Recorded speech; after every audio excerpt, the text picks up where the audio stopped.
If you're vulnerable to psychic damage from roguish language, stay away from these gibbering mouths. But if you intend on listening to this podcast about enriching your fantastical group hallucinations, you're too far gone already.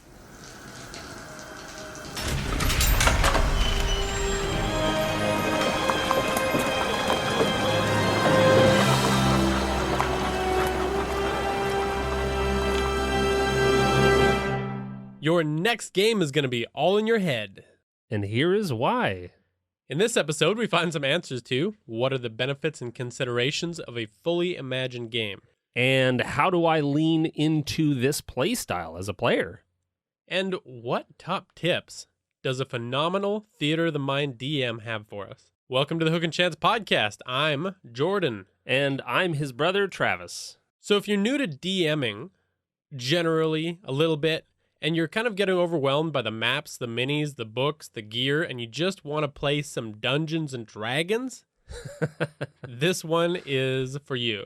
Well, to say that I'm invested in physical maps and minis and digital maps and tables would be a massive understatement. If that could do anything for you in the real world, you'd be set.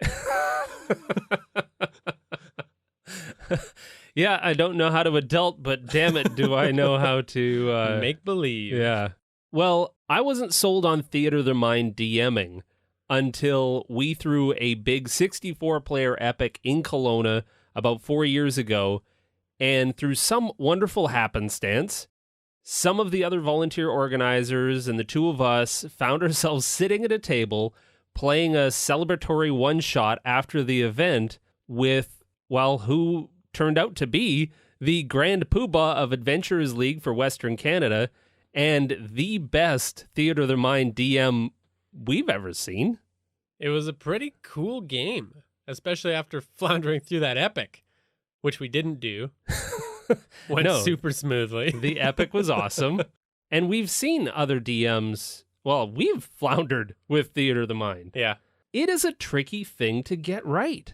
When you're used to relying on those aids and you have to all of a sudden step back and describe everything, it's a bit of a thing to learn. But I do recall that game being particularly effortless, despite the fact that I didn't quite understand how the description was just so effortless. Organic and easy. It was very freeing as a player to me to just describe what it was I was going to do without having to worry about the math and the trajectory and the line of sight. Like, all of that was just facilitated so effortlessly by our DM. Yeah, there was these bridges that we were running across with all kinds of obstacles, from a pit of quippers to pillars, and it's falling apart. And if we were trying to run that on a gridded combat, it would have been like, okay, hold up. Let me figure this out. Yeah, and honestly, when all of that was presented to me, I would have told you that there was no way to run that elaborate a combat without a map. I would have just said, like, no, this would be a nightmare to try and figure out without some kind of representation of where things were. Me brain no imagine, so good. That's literally what we're here doing. So, getting to who's going to help us with all of this. GMTim is a game master that's based in Vancouver. And if for some wild reason you haven't heard of him, he's primarily a dungeon master for hire. He hosts the Quests and Queers board game nights. He's a DM and Dine Dungeon Master at both the Stormcrow Alehouse and Tavern, which, if you have never been in Vancouver, if you are a D&D player, you must. And I don't care if you're going to visit Grandma. Skip Grandma. Go to Stormcrow. Bring her along, Travis. Sure, fine. Don't skip Grandma. Sorry, Grandma. And he also runs Fierce Adventures, which is a monthly live D&D drag show. And is really notable for being one of the remarkable DMs for the yearly D&D in a Castle, DMing alongside other luminaries like Satine Phoenix, James Introcaso, and so many other incredible DMs. Which, man, that just sounds incredible. The lineup is insane. And recently, he's even become an adventure writer. So with all of that out of the way, thank you very much for joining us, GMTim. Hey, no problem. Thanks for having me. So what are you doing right now? Like we kind of already talked about all of the different projects, but what is like your favorite of everything that you're involved in right now? Oh, I really do like everything I'm doing, and I have some awesome groups. But my favorite right now is definitely the Fierce Adventures drag show. I get to run Dungeons and Dragons and drag, and it's kind of it's just crazy. It's really fun. Like it's insane. 3 drag queens, sometimes 4 if we have a guest, and we kind of have like a rotating out. You've seen a drag show, yeah? Oh yeah. Yeah, okay. So what we do is we take the numbers, and rather than just having like a whole bunch of numbers, they'll each do about 1. And then what we do is we play the game, and we use the numbers as part of the game. So if they need to have a big, like one of them did recently in the March game, they did a trap.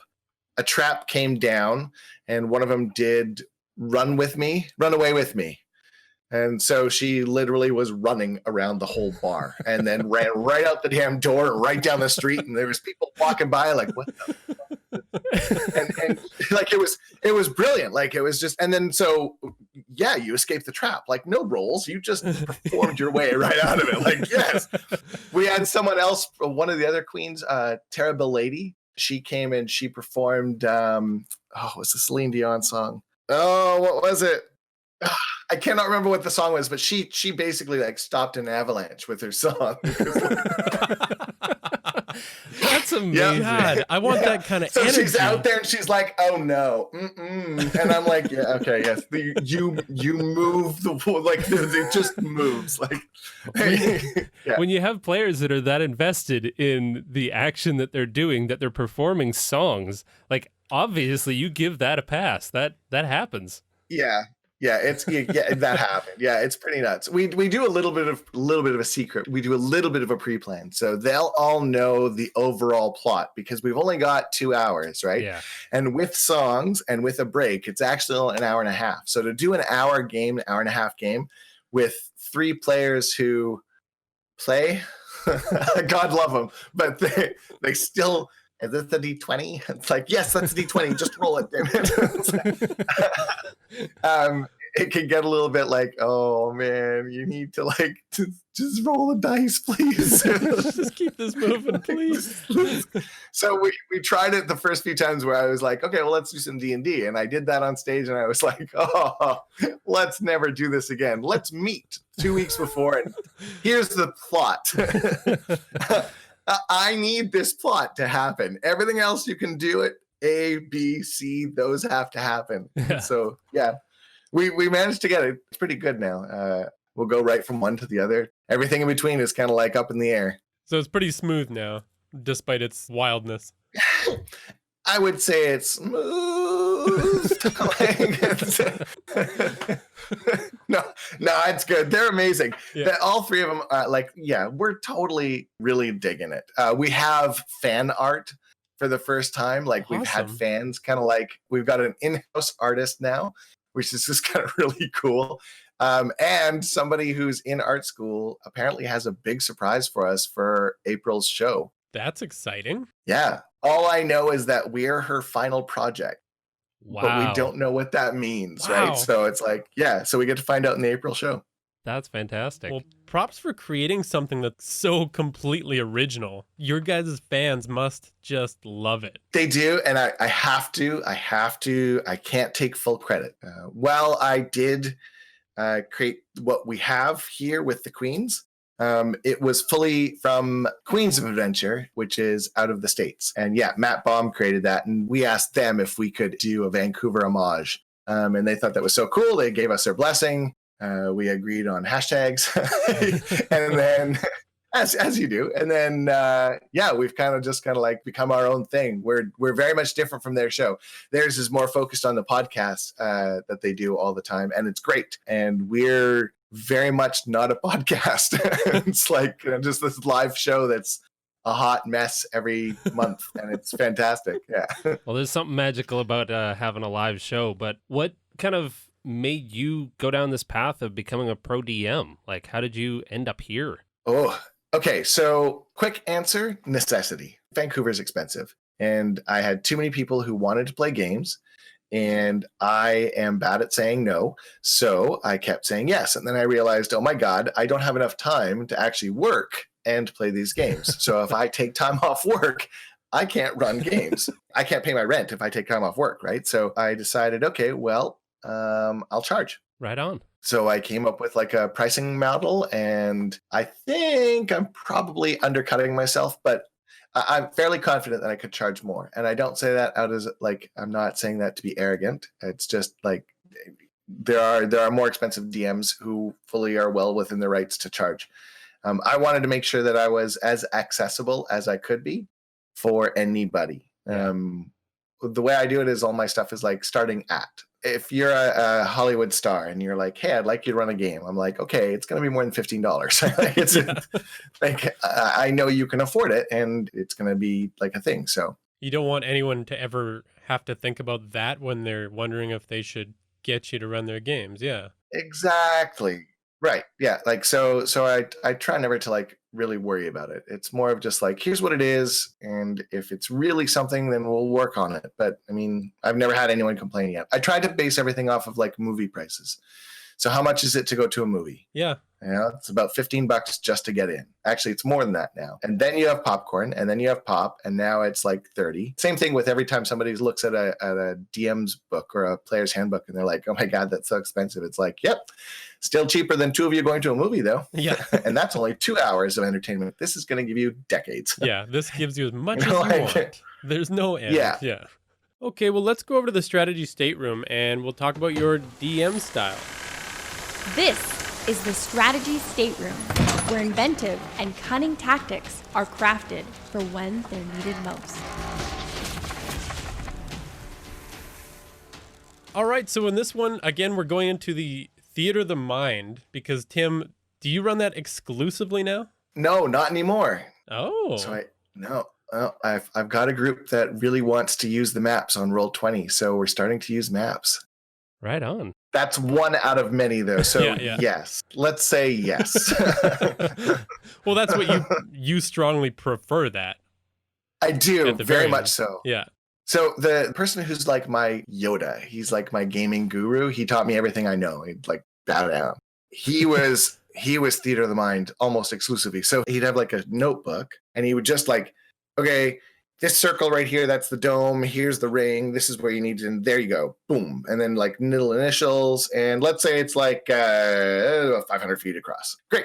Now we have kind of like a picture in our head of what it is, and that's all we needed, right? So that's as much mapping as I've ever done. And then I got to like 4th edition, and it's like everything was very much, no, if you don't have that grid, This isn't going to work.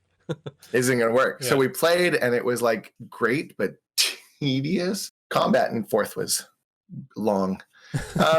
So I guess I did run it in a bit for 4th because you had to, right? But when they dropped the concept of needing that grid and being able to like put yourself on the image and just kind of go with it, I ran with it. I'm better with it. I find that map games lose their D&D-ness and become, it's like Final Fantasy versus Final Fantasy Tactics. Yes, they might be the same world, but they're not the same game. And no matter how much you play them, you will not get the same experience playing them. So I don't diss one over the other, but I definitely prefer one over the other. I'd much rather play Final Fantasy than I would play Final Fantasy Tactics. I suck at Final Fantasy Tactics. Maybe that's why I don't like it, because I can't look at a map and go, oh, I should move my army over here. It's like, no, I'm like, ooh, look at those pretty characters. Let's look at them. Oh, damn it, I moved it. Where did it go? So you pick up minis too much. That's the real reason. Oh, God, it's horrible. Ooh, you painted this? Damn, where was I? I don't know. This is really good.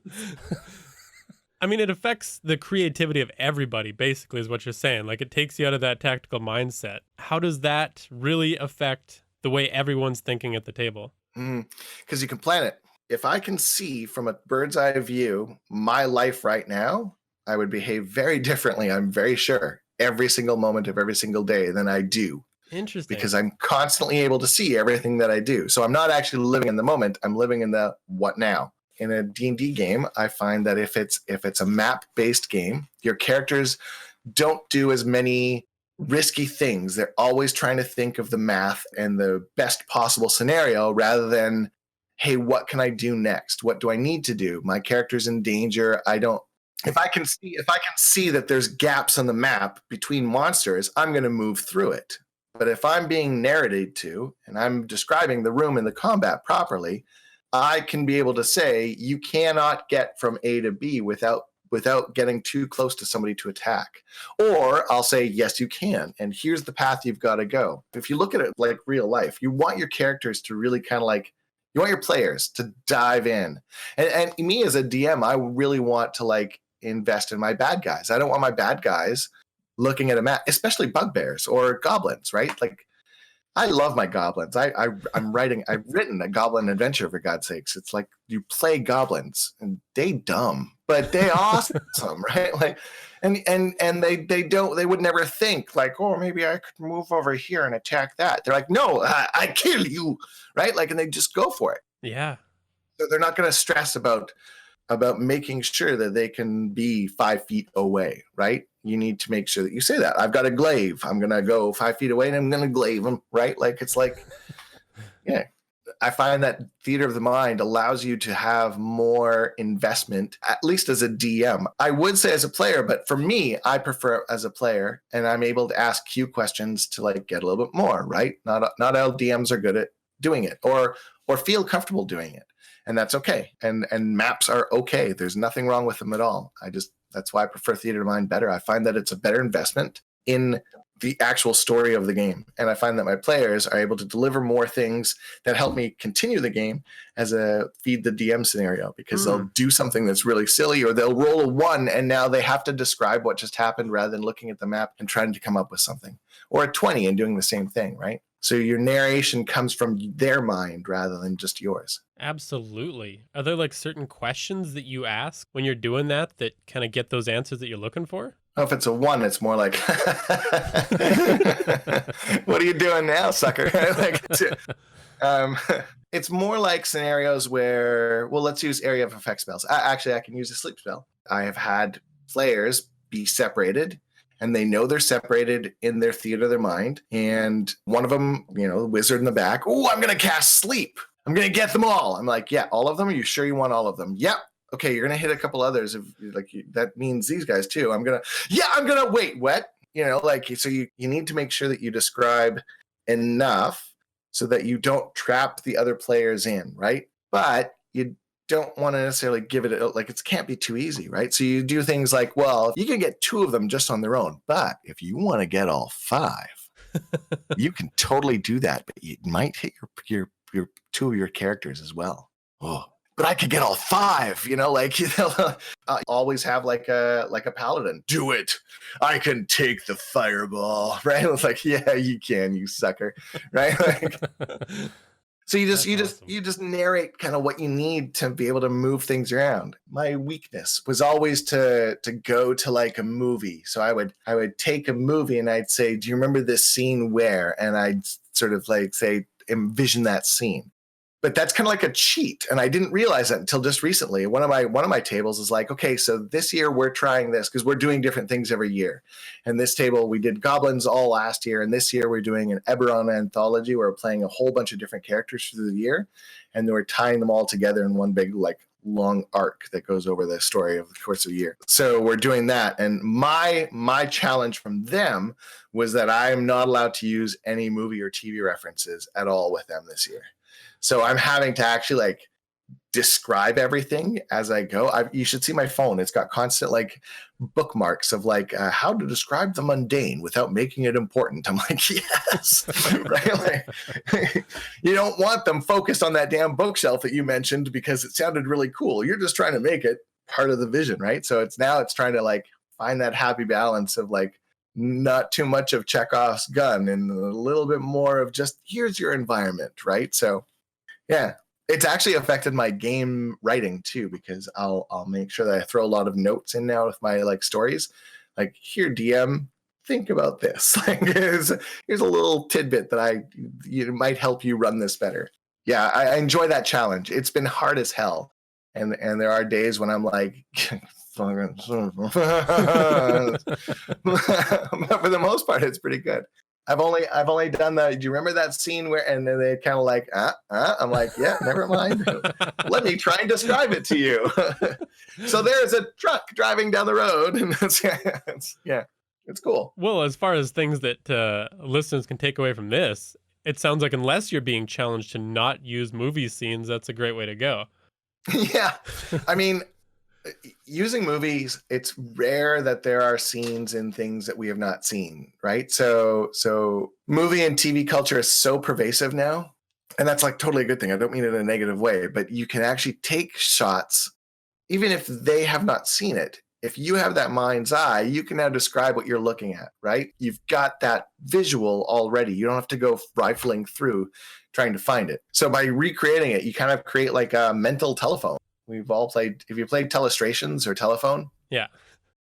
Right. So what you draw and what I draw are going to be very different things, right? Even though we're supposed to be drawing the same word. So when you're describing something from a movie, it's going to be the same way. We could, all three of us, look at one shot and have to describe it, and it will be a different thing every time, right? Like it's pictures worth 1,000 words. I don't think that meant that you can describe it with 1,000 words. I think that meant it's like one of those eye of beholder type things, right? Like no matter who looks at it, you can find something different out of it rather than just a sentence being a sentence. It sure can be challenging. I know what you mean by like the struggle of finding the way to describe scenes briefly enough. Because man, when you start dragging on, you realize that nobody's paying attention to you anymore. They're just waiting. Yeah, when you see that one dude at the far end of the table start to roll his dice into his box on his own, it's like, oh, I've lost them. Okay, let's just get on. Look, a monster! Surprise! Right? Let's get stabbing. Or hey, you find a trapdoor. Oh, where is the trapdoor? Yeah, it's right by that room I just described. Oh, I wasn't listening. I know.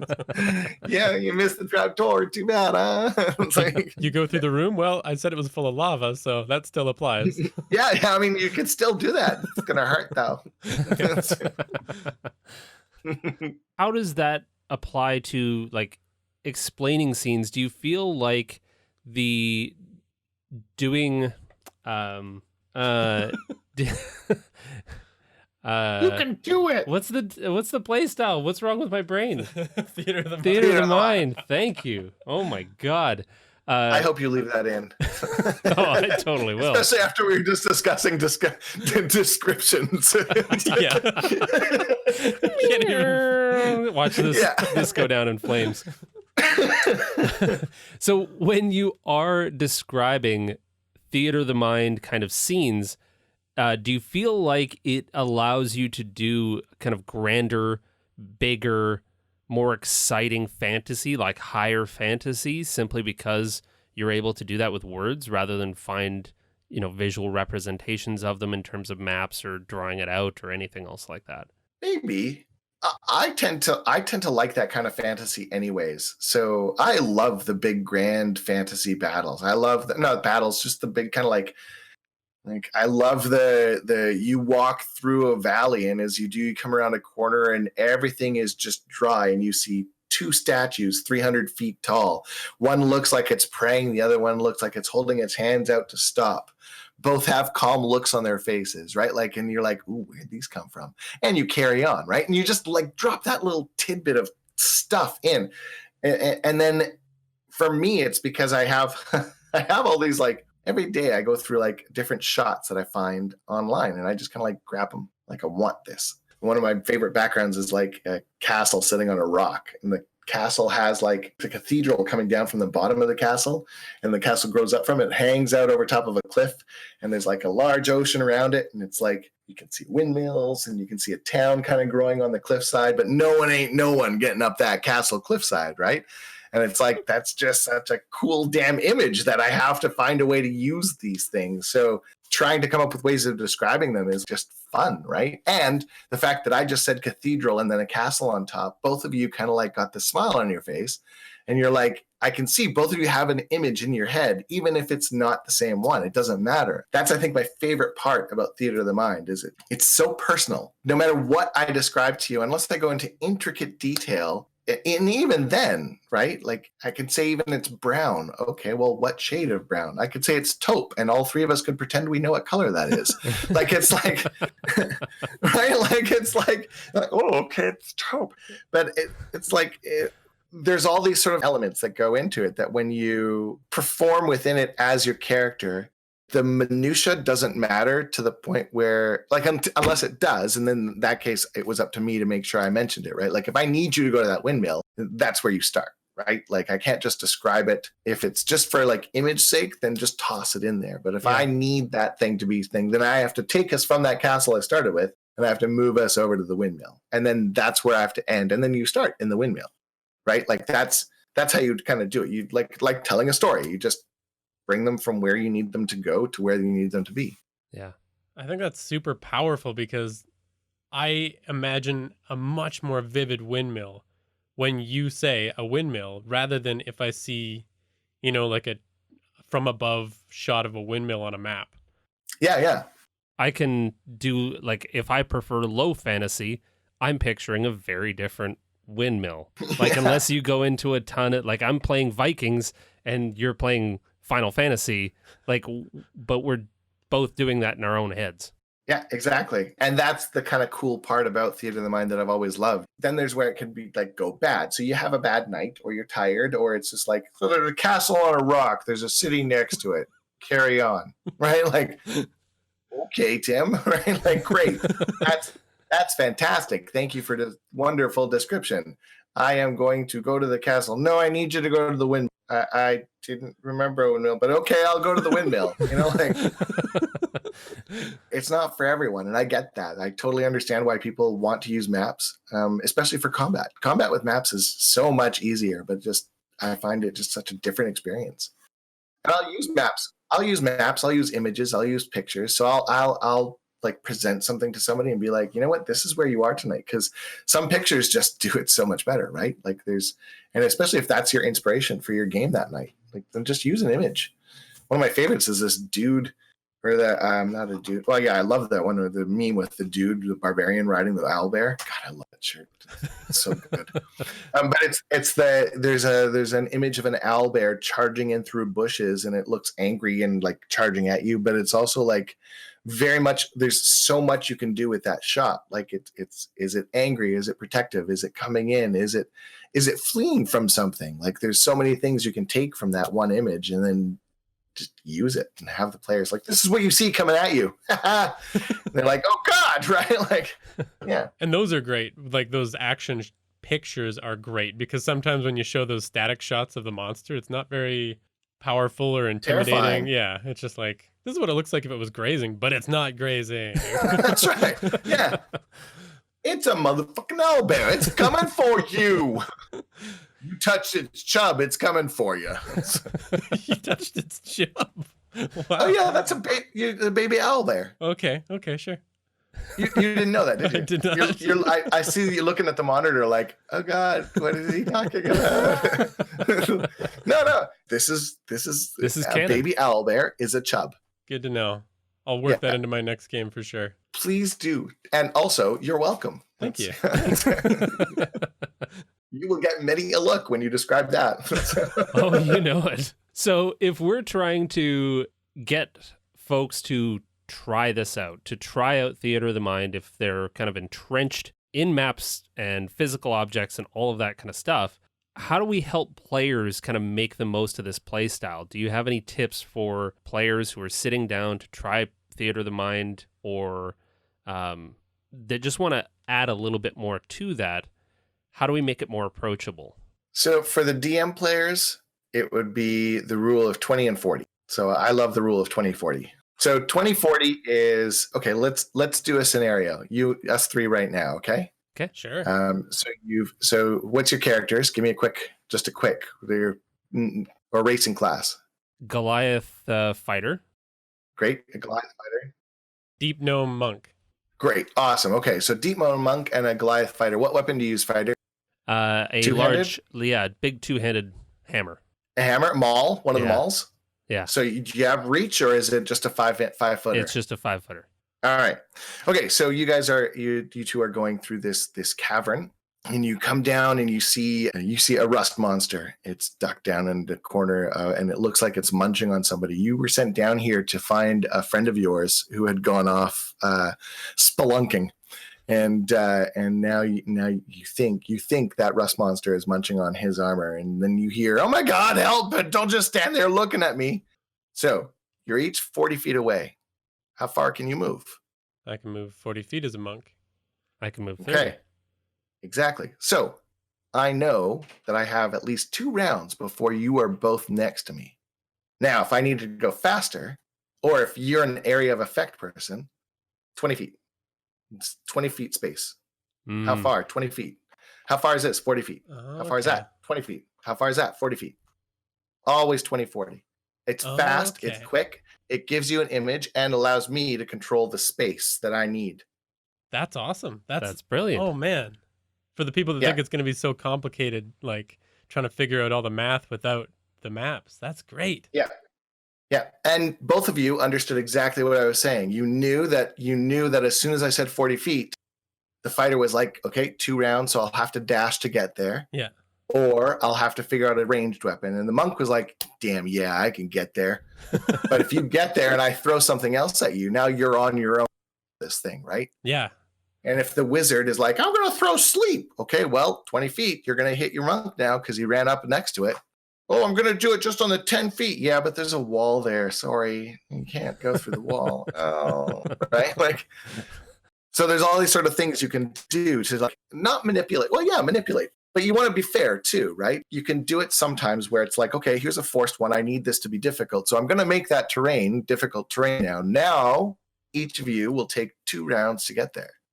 Or 1 full round double move. Yeah. Right? So now I know, but I also have to keep my monsters that way unless I'm using burrowing. And now I know it's going to be a more difficult combat because now I'm going to have that monster burrow, have the 2 of you cream your pants as you're like, oh my God, where is it going? Oh God. And then I'll have it come up right in between the 2 of you, right? And I don't need to put it on the map. I can just say it shoots up right in between the 2 of you and it attacks both of you. 1 attack on each. No, right? Like, yeah, gotcha, right? Like, and And now I know you. Then you say it. So I was okay. You're each flanked with this thing. So you're each on either side. So there's no way for an area effect to hit only the creature. And you can say that. You can say those things when you're describing the combat encounter. You don't need to think in 5 feet. So you can just say, okay, well, here it is. I want to do ranged. Great. It's 20 feet away. It's through foliage. Oh, okay. Well, I'll have to move in. Yeah, it's about 5 feet. You can get in there and let it loose. But if you're going to shoot from here, like, or again, 40, 20, right? 40 feet, you're not going to be able to get it. 20 feet, you can totally get it, but now you're exposed. But I don't want to be exposed. Well, that's what the map is. Like, I mean, if I put down a map with a forest, it's 40 feet. 20 feet of it's forest, 20 feet of it's clear. It's going to be the same thing. You're just seeing it and able to think ahead. Now you have to think as your character in the moment with this rust monster coming at you. What are you going to do? I love that there's so many like A-B choices in that too. Because it's not like I have to think about which bush I want to go behind and slow down the game with that. It's like, do you want to be behind a bush or not? Okay. Exactly. Let's go. Let's do the behind of the bush. But, like there might be I don't know, the bush might be really small. It might be the only bush, especially underground, right? Yeah, you're underground. You find the bush. Well done. No one else can hide there. You're hiding there. The magical underground bush. Right.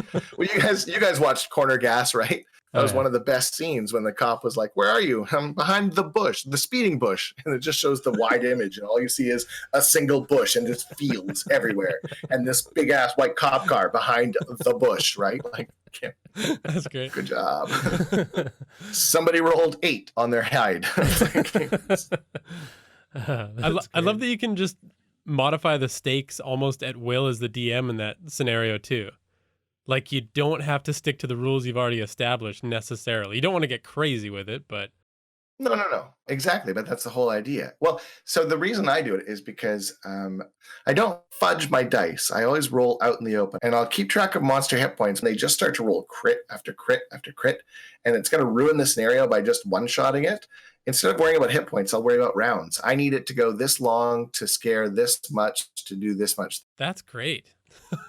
Anything that can take away from what I'm thinking about as a DM is magic. So yeah, just kind of like cut out what you need. And just to take all of that energy that you're usually putting towards keeping track of turns and rounds and hit points and all of those things, and move them towards using evocative language where you can say, people are here, this is what's happening, I'm describing the drool coming down off of this monster's mouth, rather than worrying about, all of the other minutia that really doesn't provide a better experience. Yeah, it does. As a DM, make sure that rust monster. So it's on each of your characters. On my notes, I have to make sure that I write down your name. So I remember that rust monster is either next to you or attacking you or slow, because you don't have those visual cues now. So I have to make sure that I remember who skeleton A is being hit by and or fighting with, right? So I'll often write names down on it, and I'll be like enchanted or feared or whatever, and it'll write it in little letters up top above. And that way I can keep track, because I did it before where I'd try and just wing it, and it's too much. And if you lose too much of that, like, oh yeah, you were supposed to hit this guy, and you kind of moving hit points around because you forgot, it ends up becoming kind of less of an invested game. Let's say you have some new players or newish players that maybe have been used to playing with maps and things like that. Tactics. How do you help them kind of get into the headspace of playing Theater of the Mind? Assuming they want to, of course, because that's the first kind of hurdle. You don't want to be trying to force them into it. Sure. No. At all of my games, I make sure everyone understands I'm a Theater of the Mind DM for you. No hard feelings, but this won't work for you, and that's fine. I'll try and help them find somebody who is, and that's totally great. For players who are like wanting to get into it, I think for me as a DM, my easiest way to kind of like ease them into it is what's the kill shot look like? Mm-hmm. Every time a player kills a character or a monster in my games, that question is asked, and every time. And even if it's a quick sentence of, oh, I just run them through, like, that's fine. You still describe that, and we all know what that still looks like, right? Even if, again, I say run them through, and you both have an image of what that is, right? And you can make it as Disney or as Game of Thrones as you want it to be in your own head, right? Yeah. But getting the players to like actually describe their moments, I always get them to describe their 20s, and Nice. I will often try and get them to describe their ones, but it's kind of like a hit and miss. I use ones the same way other people use 20s. For me, a one is celebrated in an opposite direction.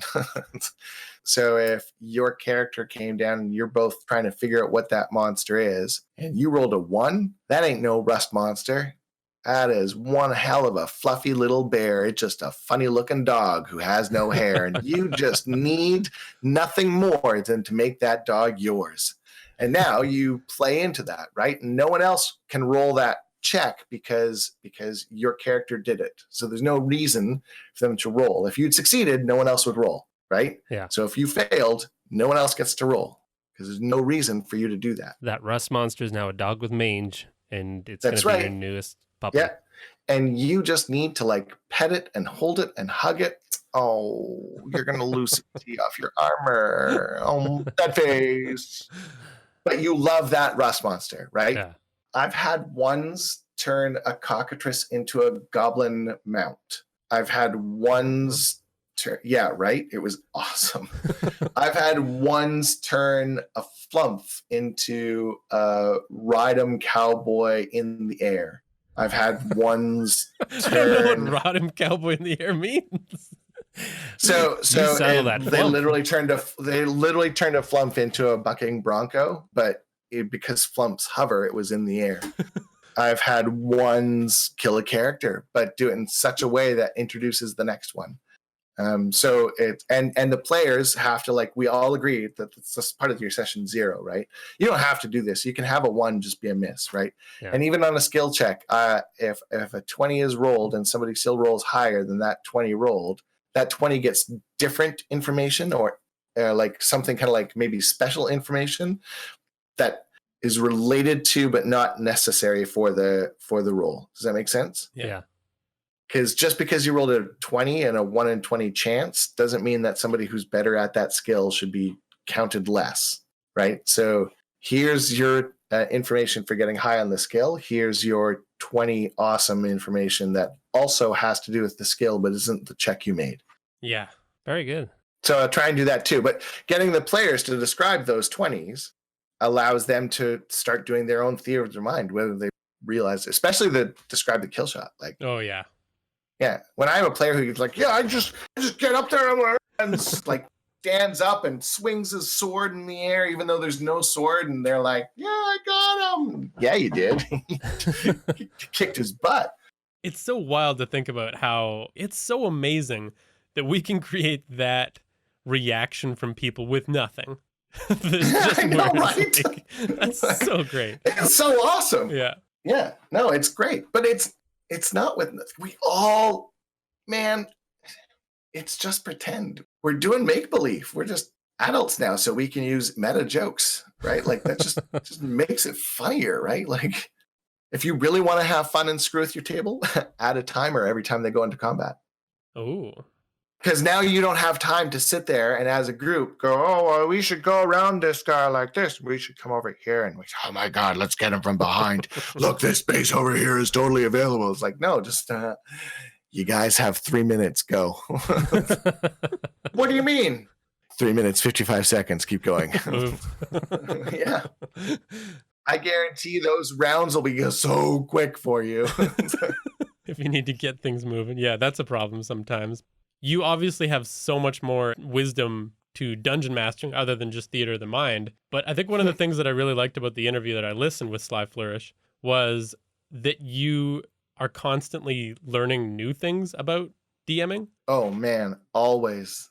Which I really respected because some people kind of get complacent. They say like, I'm a great DM now. I'm good to go. No. I fully acknowledge how privileged I am. I mean, I get to guys. Oh my God, I get to run Dungeons and Dragons in a fucking castle. Like, yeah. Oh my God, that's mental. Like, it's just, I can't. I still like somebody be like, yeah, you're D&D in a castle, right? I'm like, yeah. Right? Like, I'm totally like the new kid who comes in and is like, right? Like you got to be careful you don't giggle all the time, right? Like it's like, oh man, it's just nuts. So if I'm getting to do these things, I can never stop. I can't. If I do, then I'm going like fully acknowledge this is like deep moments with Tim. This is my own imposter syndrome. Like I totally, when you guys were like, even when we were talking today about kind of like what you wanted to talk about and some of the intro, and you're like the greatest. I'm like, no, no, please don't do that. Right? Yeah. Like, I'm getting hives, right? Like,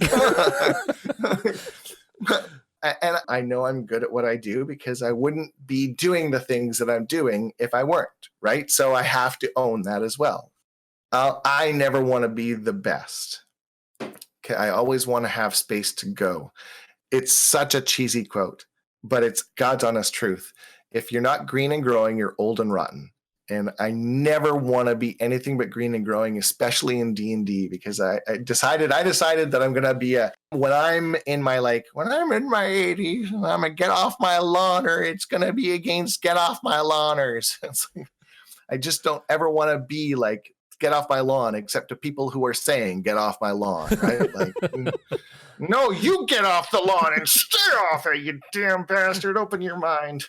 So if I want to be like that, I have to own all of it. Yeah. So that means that I can never know everything. So that's how I look at it. Like when I go to these cons and I see all these DMs with all these wide styles, man, one of the other DMs at the castle brings maps and like full on models. We have model terrain brought in for us. And the other DMs, I'm one of the only DMs who doesn't use it all the time, right? So I'm really trying to up my game. Like, how can I use it more? How can I invest more? And we even do like joint games where we'll like bring the groups together. We put them in an arena one year and they had to fight each other. It was so much fun. Oh, cool. But the map allowed them to like see what there was happening, right? It was a different style of game. So there's always a room to have a map, and there's always a space to have theater of the mind, especially when you're taking them into the rooms that they're actually in, right? Like, let's go to the actual cathedral and run the shot in the cathedral, right? Like, so now you can say, this is what you see. Look around you. You are right now in that space, right? So when you get to do things like that, taking it from that and being like, okay, how do I make sure that this is at my table from now on? I think that really affected me on like running my games. And I think in the last 2 years, especially, I've gotten better at being able to describe these scenarios because I can visualize now, and I've always had a problem with that, like what I'm doing, right?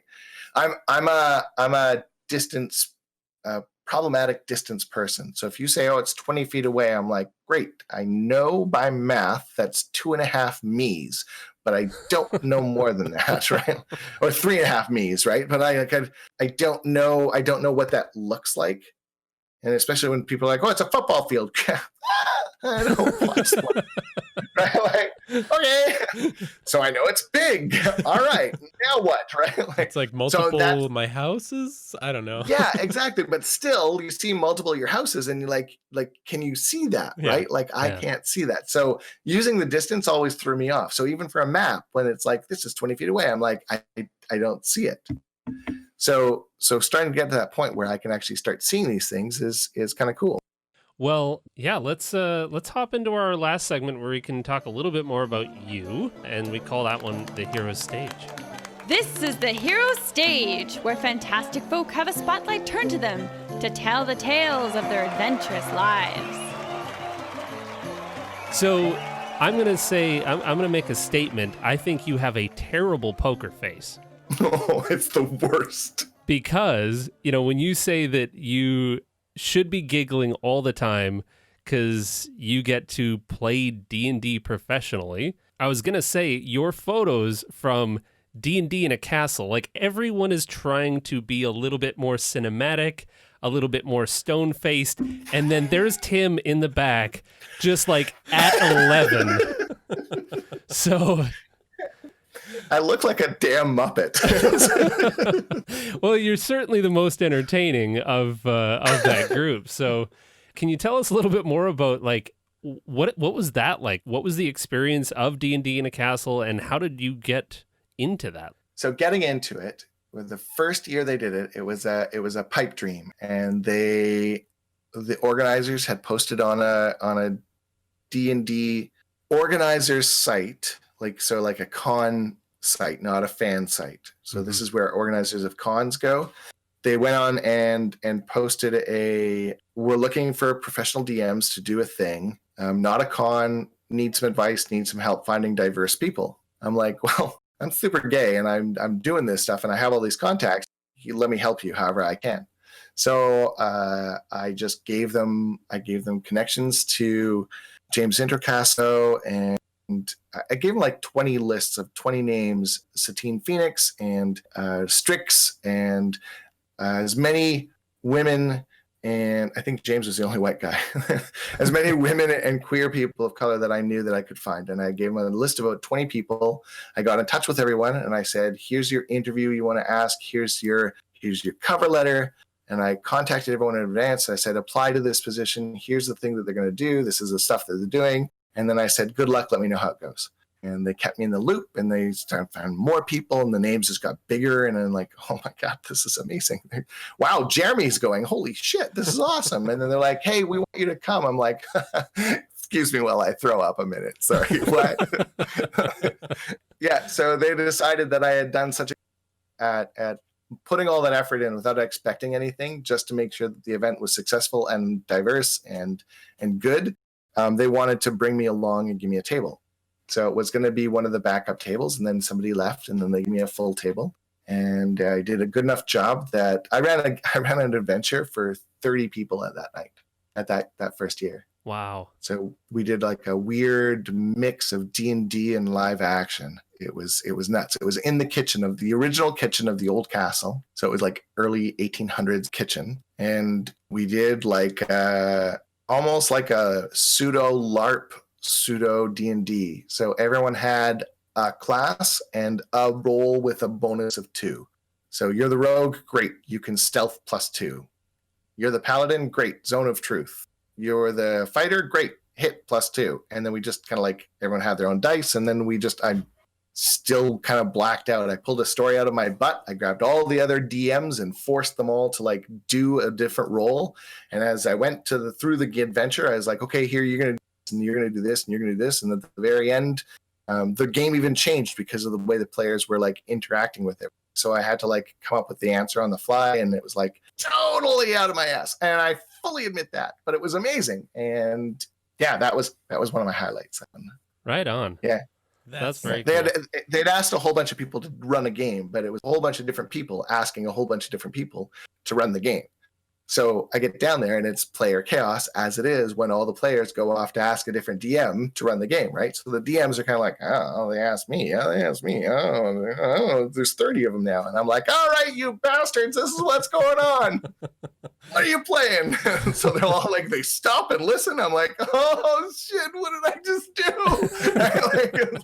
That was cool. Right on.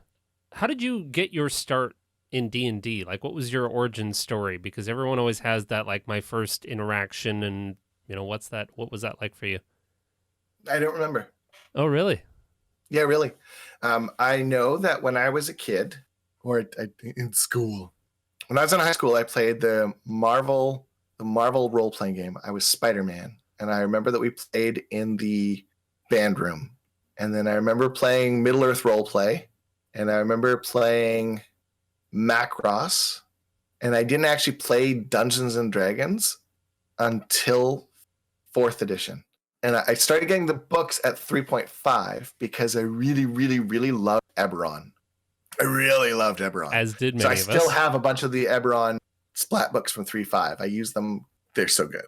So I have those, and that was my first kind of like, okay, maybe I'll give this D&D thing a try. Through the aughts, I played nothing but Star Trek, Star Wars, Stargate, all the stars. Played all the stars.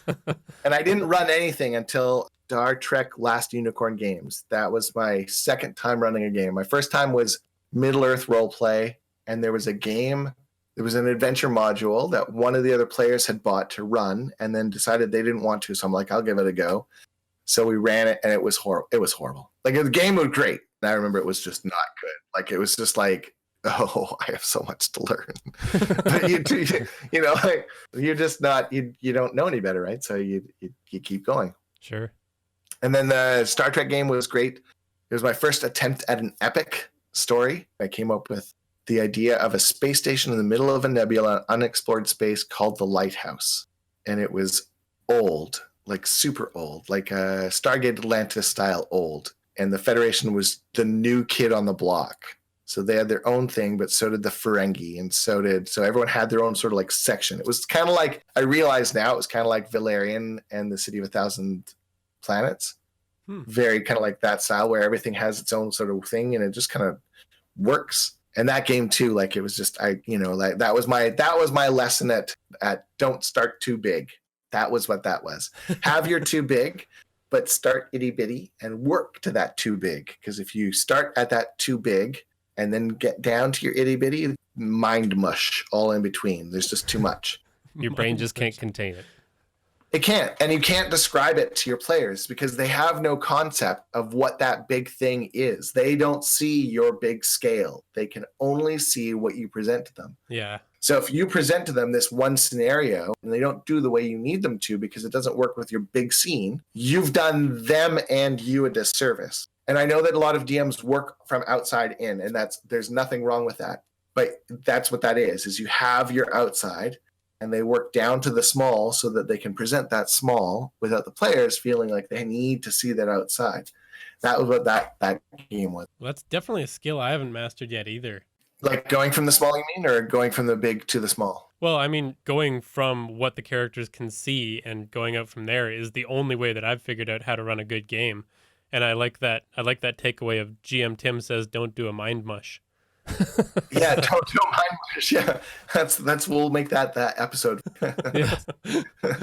But it's kind of true. Like, there's nothing wrong. So my newest concept, like the Eberron game that I told you about, I have to have the big. I have to know what the overall arc is, and I have to kind of pick and choose the chapters, and I have to make sure they weave together. But that doesn't mean that I can't allow my overall narrative to change, and that's kind of like the key thing. I learned, you know what? I just remembered one of the first games I played D&D in. I played D&D 3.5. I was a character, and I was a cleric. And the guy who was my Yoda, he was playing too, and he was a paladin, and we were following the same god. And it was the god of Tanaka, because his kid was playing with a big ass yellow Tonka truck in the middle of the room. So we're like, yeah, we're the god of shit. I don't know any of the Forgotten Realms cards. Tanaka. We're the god of Tanaka. Our colors are yellow and black. We're built Ford tough, right? Like we just kind of went screwed. Like we just screwed with it. Like we even played some, like our chant was pow pow power wheels, right? Like it was like we didn't even care that it wasn't real. We just played right into all of it, and we created this entire new religion based on it. We would be in the middle of combat, and according to the book of Tanaka, you were a bad thing that needs to die, right? And the DM was like, it's not real. It's like, no, but it is, sir, right? Like we would argue the DM in character. But he came, he had a great story, but it was his story. And that was the biggest lesson I learned. He would come with books, and it got to the point where, like, he would come with an actual, like, written out adventure down to, like, the minutia. And it got to the point where me and my Yoda, we knew what monsters we were fighting that week because we were just going through the book. Mm-hmm. It was almost in alphabetical order, right? So we knew this week was goblins. Oh, that's giant bees. Great. Yeah, dude. Yeah. Spent a long time in the giants, I guess, eh? Yeah, right. So we had a giant bee sneak. Figure that one out. How does a giant bee stealth you? I can have it, right? Like, think about this, though. So if I said right now, I know there's a bee in your studio because I can hear it, both of you would go, shit, where? Because you would instantly know that you can also hear that bee. It should sound like an Apache helicopter. So, thank you. So if we're talking a giant damn wasp, I am knowing that this thing is coming. The only way it could stealth up on me if that bitch is walking, and it was flying. So no, right? At that point, it was like he needed the story to happen the way that he wrote it because he couldn't allow it to not. Yeah. And that's okay because that's part of how we do adventure modules, right? And that's where I learned the key to running an adventure that's on tracks is to make sure that even though you're on tracks, the players choose which stations they get off at, and you have to allow for that. So you can keep them on a track, but they still get to choose the stations, and they will eventually get to the end of the line. But until they get to that end line, they still get to choose the stations. So you have to be willing and able to allow those stations to exist. And if you don't, you've done yourself a disservice because you're not going to be able to really play the game as a DM is supposed to play the game. We're no longer in the era of DM versus player. We're now in the era of DM and player, and we are all players, right? It even says that in all the books. One player is a dungeon master. Yeah. The rest of the players are characters. So we really have to really remember that when you're running a game. You are a player. So if you're not enjoying yourself, you need to figure out why. Are you not enjoying yourself because you don't want to be dungeon master anymore? Possibly. Are you not enjoying yourself because you don't want to be a player anymore? Possibly, right? Like, or a character anymore. That might be it. But you gotta really allow for those randomnesses to happen. And if you do have a giant wasp sneaking up on you, you've got to allow for a player to look at you and go, "Fuck no." You're right. You see it coming. Don't worry about a surprise round, right? Like, yeah. Right on. What does the future hold for GMTim? We want to take Quests and Queers, which is the queer board gaming night. It has nothing to do with D&D, but it's a queer board gaming night that I run here in Vancouver once a month at each of the Stormcrow locations. I want to take that, and we want to take Fierce Adventures on tour. Oh, wonderful. Sweet. Right now, we're trying to figure out a way to stream Fierce Adventures. I tried streaming before, and I realized that without the team that's needed to run a stream, there's no way that I can do it because I was worrying too much about the stream and not enough about the games I was running. And I couldn't, in the right mind, do that to my players anymore. So I've dropped all my streams because it's just far too much work. If I had like somebody who's willing to run streams for us, let me know. We can talk. But right now, I don't have the time or patience to do any of it. But we want to try and figure out a way to do the drag show because that one's a little bit different of a setup. But we don't know how we're getting around the music yet. You can't stream live music. You can't stream music. Yeah.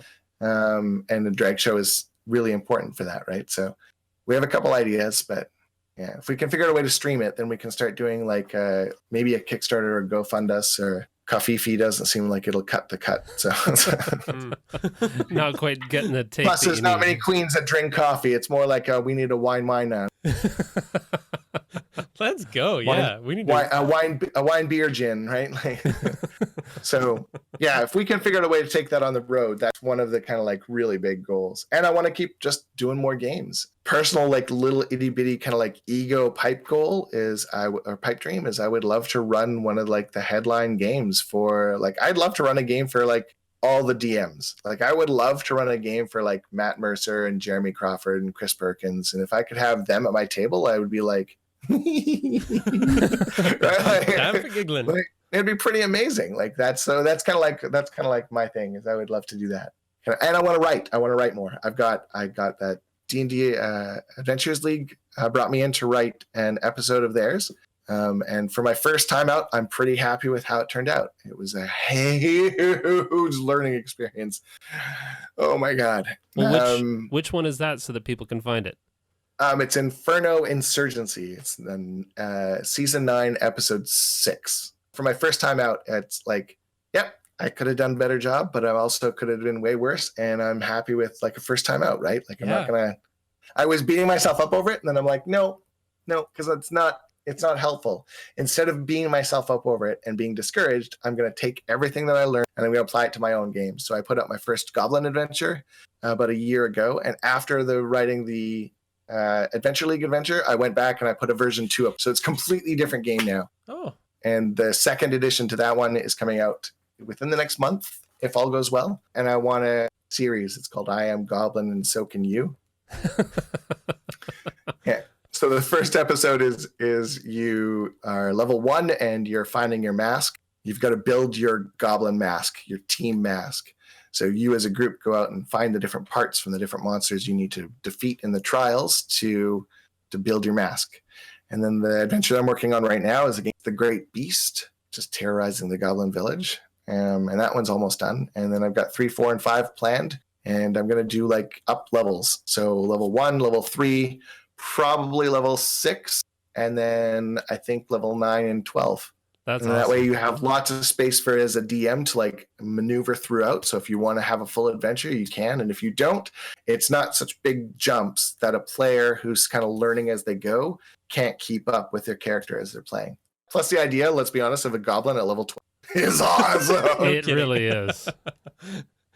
I can't wait to try that out because I've always wanted like a side, when 1 or 2 people are missing from your regular group, I've always wanted like a goblin adventure to play on the side. So I think that'll work perfectly. I think we should start doing that. Not to like, I'm really bad at tooting my own horn. I always worried that I sound like I'm, well, let me tell you, right? Like, but it's got everything you need. It's got 6 goblins. It's got the goblin class. I made a new goblin race, and it's got 2-ish, 3-ish hour adventure with a little bit of session 0 tossed in for good measure. Yeah. Well, anything else that you'd like to kind of shout out or make mention of? You can follow me on like all the Twitters and Instagrams and social medias. I'm not on TikTok because I should not be. maybe playing with makeup, I might be on TikTok, but that'd just be awkward. No. I'm kind of on Facebook.